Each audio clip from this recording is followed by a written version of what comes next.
pada hari ini kita akan membahas mengenai bagaimana harga pangan dan juga harga gizi ya pada sebuah bahan makanan. Jadi ada beberapa hal yang akan kita bahas dari pendahuluan, kemudian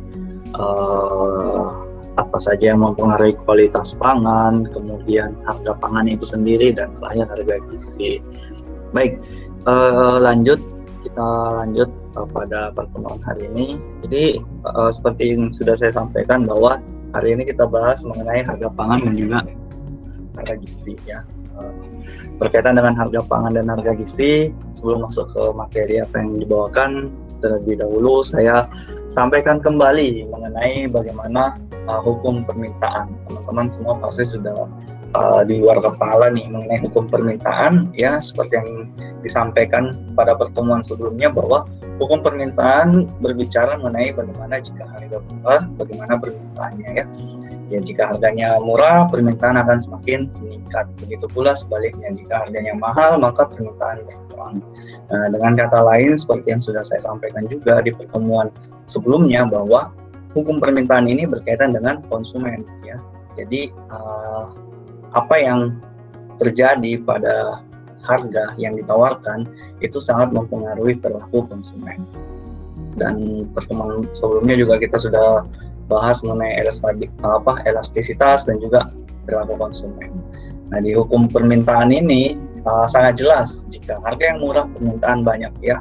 Misalnya harga apapun ya, sudah kita bahas.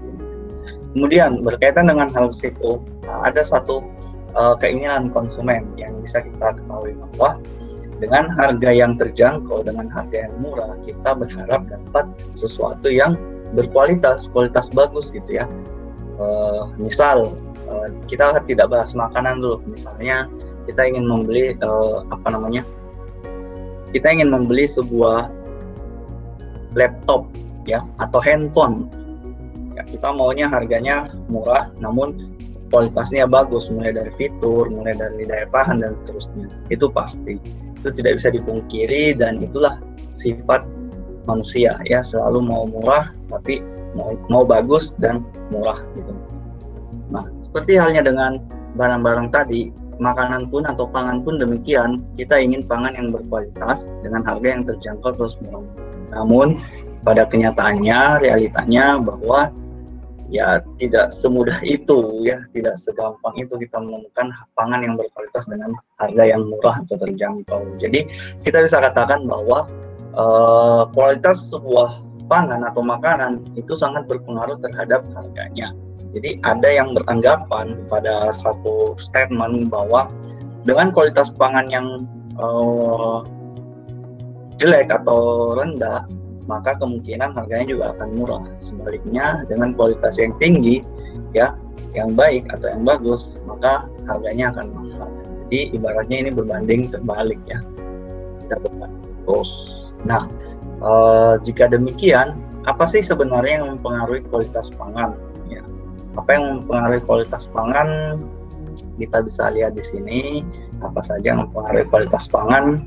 Ya, pada prinsipnya ada banyak hal yang mempengaruhi kualitas pangan. Kalau saya tanya kepada teman-teman, menurut teman-teman apa sih yang mempengaruhi kualitas pangan dari teman-teman sendiri? Ada yang mau berpendapat? Bahan pangan itu sendiri, Pak. Bahan pangan itu, oke, bagus. Intinya kalau bahan pangan itu terkait seperti apa? Apa yang berkaitan dengan bahan pangan? Misalnya apa? Kandungan gizinya, Pak. Kandungan gizi, oke, make sense. Ada lagi? Tampilannya, Pak.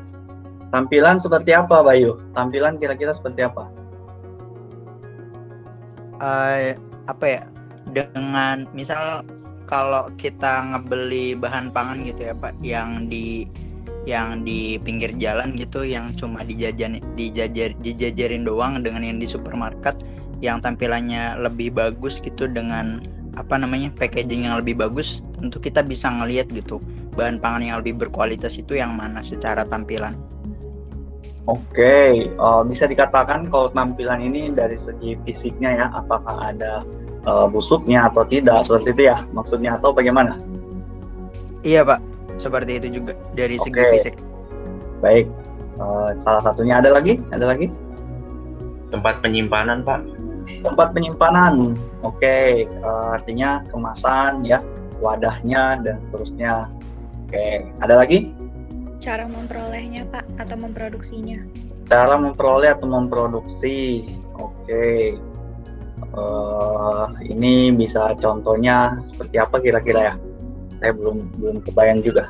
Ada contoh nggak yang menggambarkan cara memperoleh atau memproduksi? Kalau tadi kan bisa dibayangkan ya. Nah, kalau cara memperoleh apa ya? Seperti apa ya kira-kira? Mungkin kayak sayuran kali ya, Pak. Sayuran. Ya, diapain? Kalau tadi kan tempat penyimpanan, kemudian wadah fisik wadah tadi dibungkus atau enggak gitu kan. Kira-kira kalau cara memperoleh contohnya Bapak, mungkin saya mau jawab, Bapak. Mungkin Siap. lobster ya, Pak? apa? Kan lobster contohnya. Kan itu cara mendapatkannya kan kita petani, maksudnya nelayan lobster itu ngambilnya di bawah-bawah karang gitu, Pak. Jadi cukup sulit sehingga harganya bisa mahal. Oke, bagus. Ya, jadi seperti itu.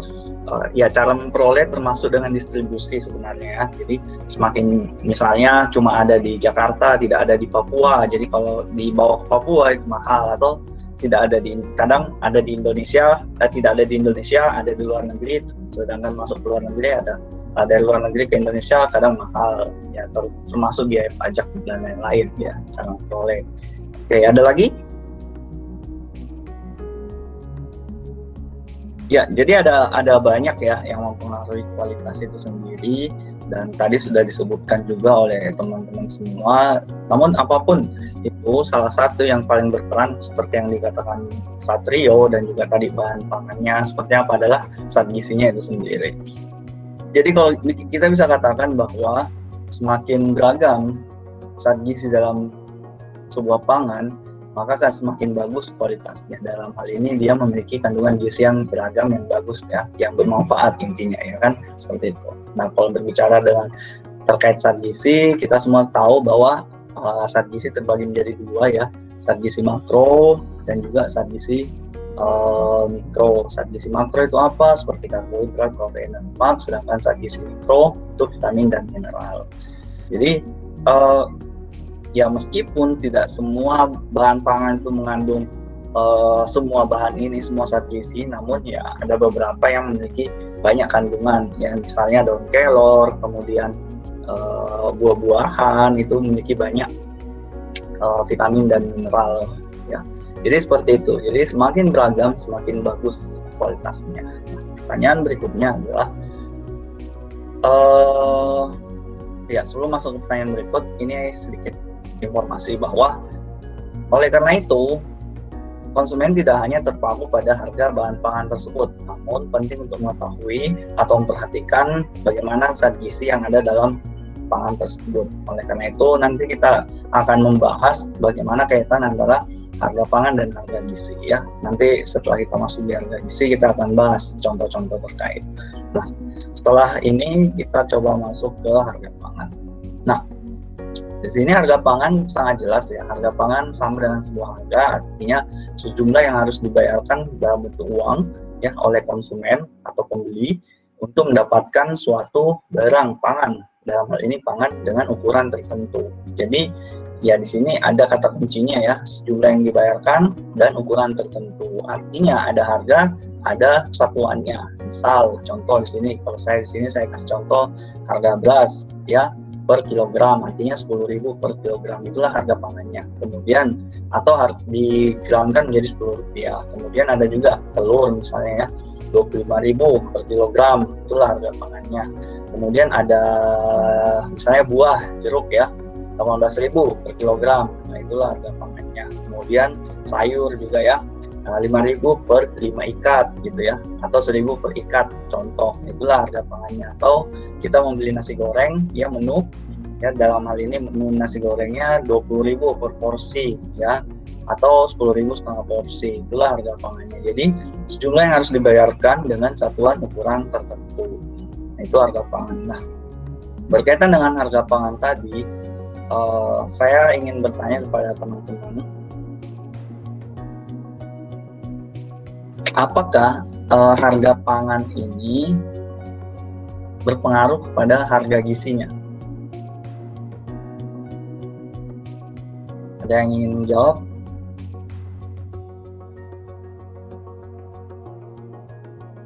Jawabannya sudah pasti iya ya, maksudnya sudah pastilah.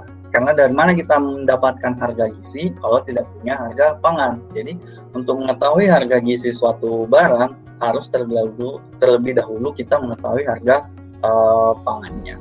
Apakah itu harga gizi? Harga gizi adalah harga yang dibayarkan ya untuk mendapatkan satu satuan gizi tertentu. Jadi satuan zat gizi tertentu ya, baik itu kalori, miligram, gram, dan seterusnya. Nah, menjadi pertanyaan, bisakah kita memperoleh kualitas? Kan tadi berbicara mengenai kualitas itu ditentukan oleh zat gizinya. Bisakah kita memperoleh suatu bahan pangan yang kualitasnya baik dengan harga terjangkau? Artinya bisakah kita mematahkan mematahkan tadi apa yang ada di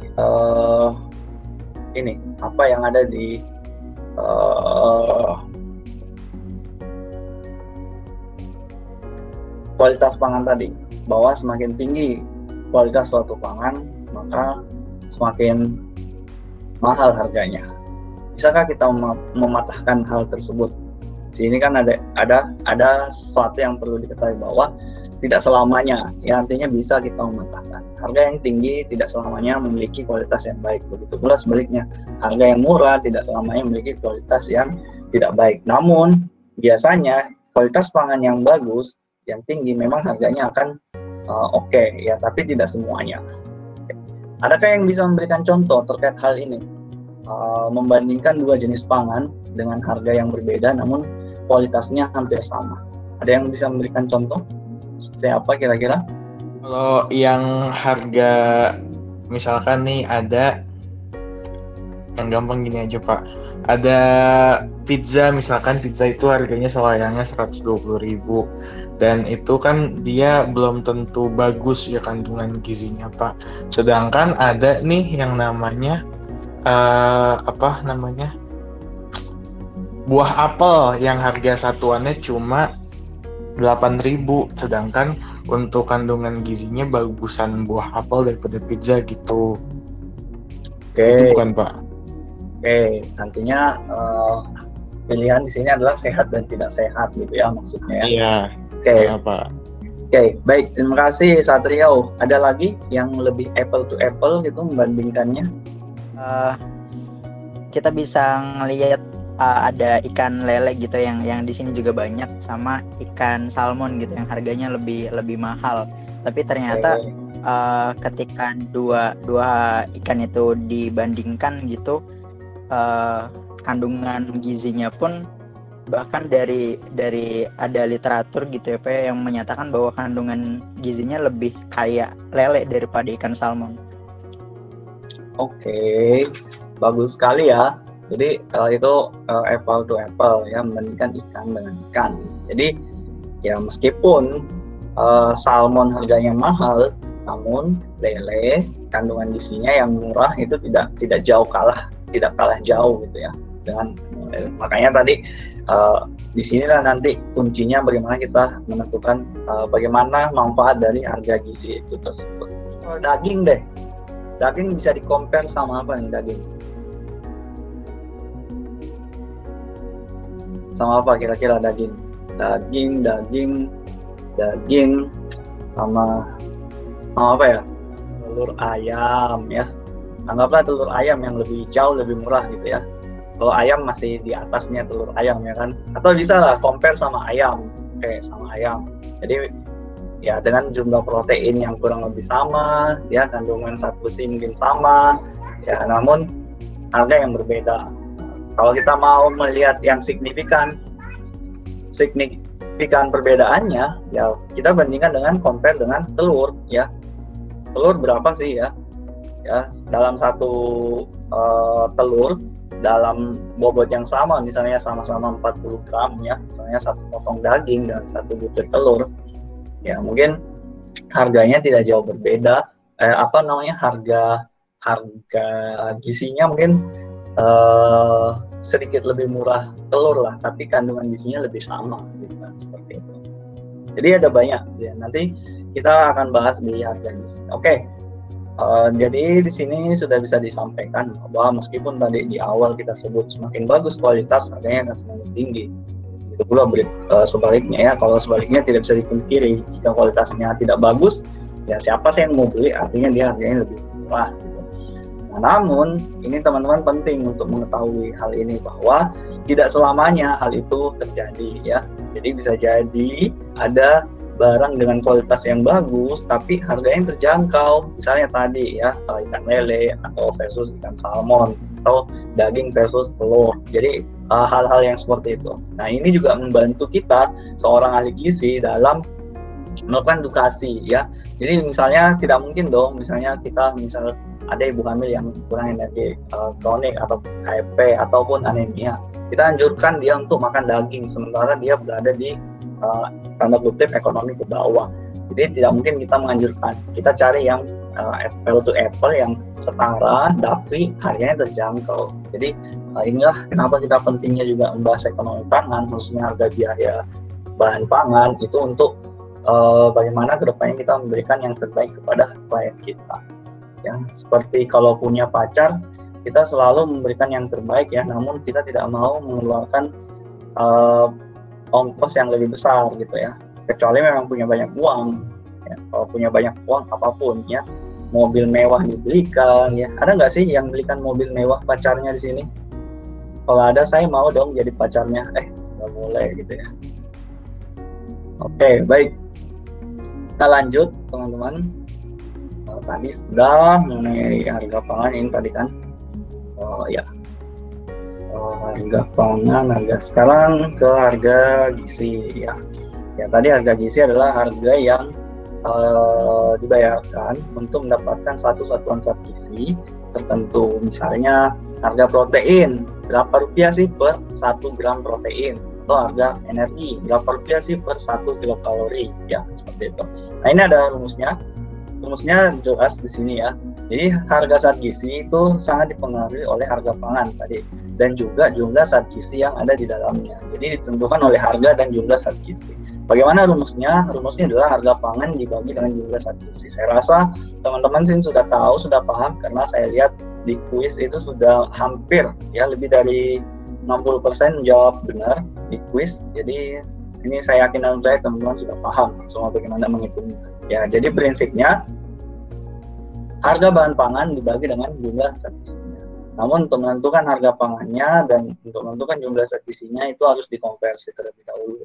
Kalau harga pangan oke, tapi jumlah zat gizinya yang biasa dikonversi. Jadi misal di sini ada harga protein, berapa rupiah per gram protein. Ya, meskipun biasanya ada harga protein, harga dalam kandungan makanan tersebut, berat makanan tersebut ada tadi satuannya kan, 1 kilo berapa kilo. Nah, itu harus dikonversi dulu menyesuaikan harga per gram proteinnya berapa ya. Kemudian satu lagi kata kunci dalam menentukan harga zat gizi, kita harus memperhatikan berat yang dapat dimakan. Jadi nggak mungkin dong kita menghitung berat yang tidak dapat dimakan, misalnya kayak ikan, nggak mungkin kita hitung tulangnya, atau kayak buah jeruk, nggak mungkin dong kita hitung kulitnya gitu kan. Jadi harus memperhatikan harga berat yang dapat dimakan. Nah, di sini ada statement, ini ada di soal juga tadi, semakin tinggi BDD maka harga zat gizi akan jadi lebih murah. Kok bisa gitu kan? Ya, nanti kita lihat kenapa bisa semakin tinggi BDD harga zat gizinya jadi lebih murah. Oke, selanjutnya kita contoh ya, satu contoh. Di sini ada contoh. Misal harga beras kepala murni 10.000 per kilogram ya. Benar nggak sih beras 10.000 per kilogram? Ya ada lah ya 10.000 per kilogram. Biasanya sih 12 ribuan. Tapi biar lebih mudah menghitungnya 10.000. Nah, harga berasnya 10.000 per kilo. Yang memiliki kandungan energi di beras tersebut per 100 gramnya adalah 360 kilokalori. Nah, di sini kita bisa melihat bahwa beras itu kan nggak ada yang dibuang ya, semuanya dimakan gitu ya. kulitnya, kecuali yang masih dalam bentuk gabah dan padi ya, tapi nggak ada lah orang yang jual rumah tangga yang membeli gabah ya, nanti dia kupas sendiri kulitnya, nggak ada kan ya. Artinya beras ya beras ya, semua tahu beras. Ada yang tidak tahu beras di sini? Semua tahu beras kan ya kan? Tahu, Pak. Tahu kan beras? Tahu, Pak. Yang kecil-kecil putih lucu lagi ya kan. Kalau ada yang tidak tahu beras ya mungkin masuk ke dalam rahim ibunya lagi deh ya, nanti lahir kembali semua tahu beras. Oke, baik. Karena beras itu artinya berat yang dapat dimakan 100%. Jadi di sini kita ketahui beratnya 100%. Nah, berapa harga per 1 kilokalori dari beras tadi? Nah, untuk mengetahui harga gizinya, pertama-tama kita harus hitung dulu berapa sih kandungan kilokalori jika itu 1 kilogram, karena di sini yang kita ketahui harganya 10.000 per kilogram. Kita tahu satuannya per kilogram. Jadi mau tidak mau kita konversi dulu berapa sih kandungan kalori dalam 1 kilogram, karena yang kita ketahui cuma per 100 gram ya kan. Nah, pertama kita harus cari tahu 1 kilo itu berapa gram sih, artinya 1 kilo itu 1000 gram gitu lah. Nah, tinggal dikali saja, 1000 dikali 360 dibagi 100. Kemudian karena berat dapat dimakannya 100%, maka dikali 100 lagi. Maka hasilnya sekitar 3.000, bukan sekitar, maka hasilnya ditemukan 3.600 kilokalori. Jadi, kandungan energi dalam 1 kilogram adalah 3.600 kilokalori. Kemudian setelah kita tahu, kita ke langkah kedua menghitung harga zat gizinya. Tadi rumusnya, harga zat gizi sama dengan harga pangan dibagi dengan jumlah kalorinya ya kan, jumlah kalorinya. Jadi dengan jumlah kalori.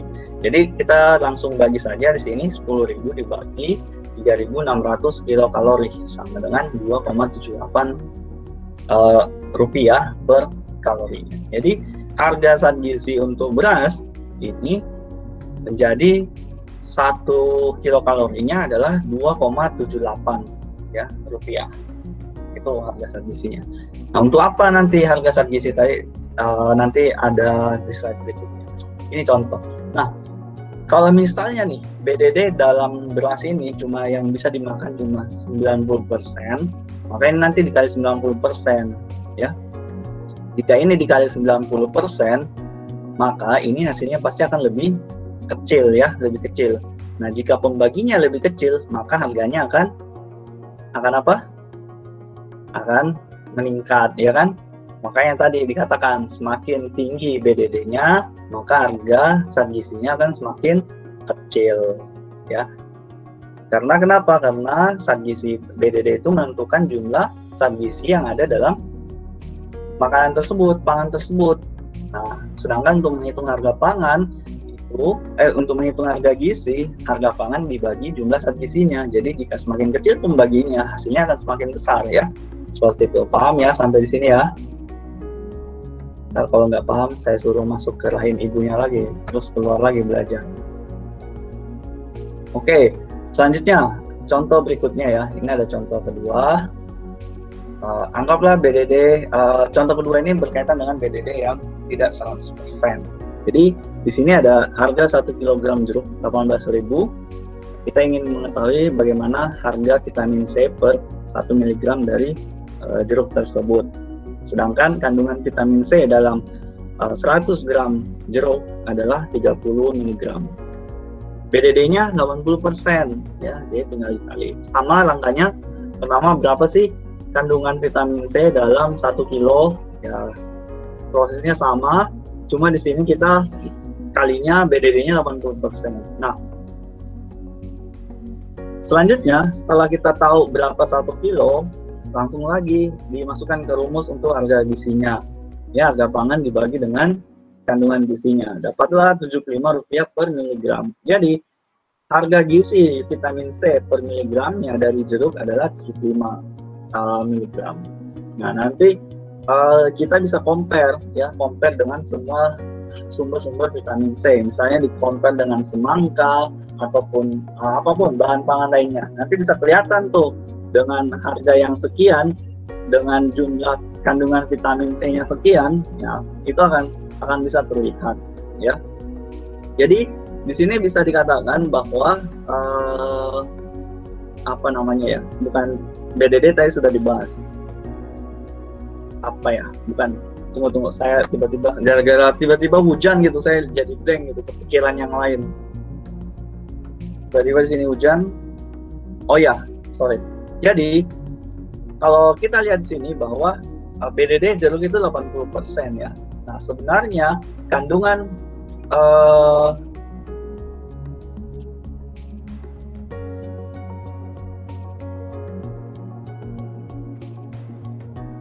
tunggu, saya lupa apa yang mau saya bilang tadi.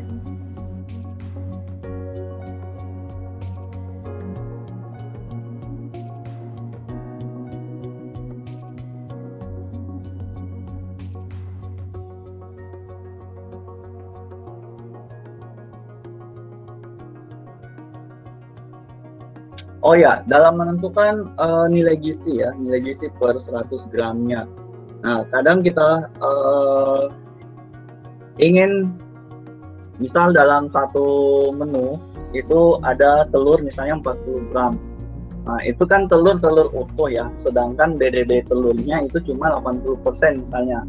Jadi kita tidak bisa makan cangkangnya ya, 20%-nya. Jadi untuk menentukan kandungan gizi dalam telur tersebut, pertama-tama kita harus kali dulu ke BDD-nya ya, konversi berapa sih berat sesungguhnya yang dapat dimakan. Nah, kemudian setelah kita tahu dia dapat dimakan, baru dikali ke zat gizinya. Jadi untuk menentukan nilai gizi itu harus mengikuti berat yang dapat dimakan, seperti itu ya, BDD istilahnya, berat yang dapat dimakan.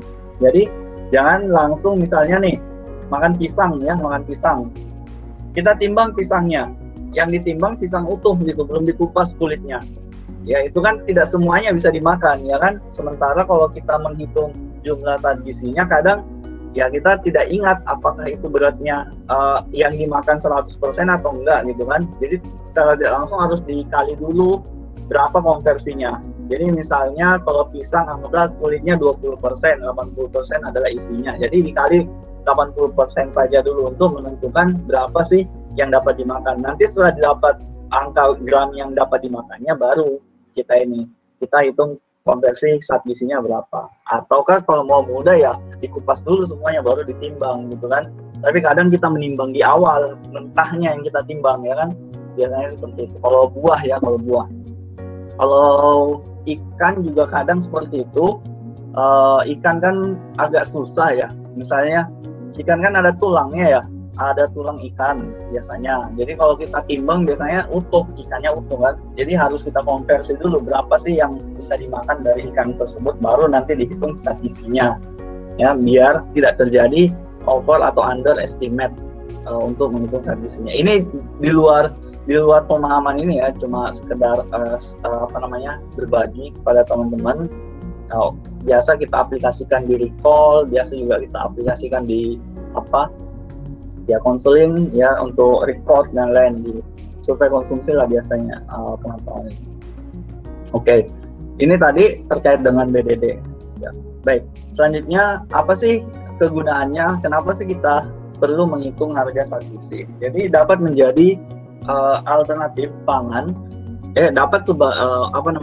untuk mengetahui dapat sebagai alternatif pangan dari harga termahal sampai dengan harga termurah, dilihat dari harga pangan dan juga harga zat gizinya. Jadi kita bisa buat satu tabel list ya, ada bahan pangannya, kemudian harganya per satuannya berapa, terus kita hitung juga harga zat gizinya. Harga zat gizinya bisa dibagi mulai dari energi, karbo dan seterusnya, apa saja zat gizi yang bisa diperlukan. Nanti kita lihat harganya, listnya seperti apa gitu.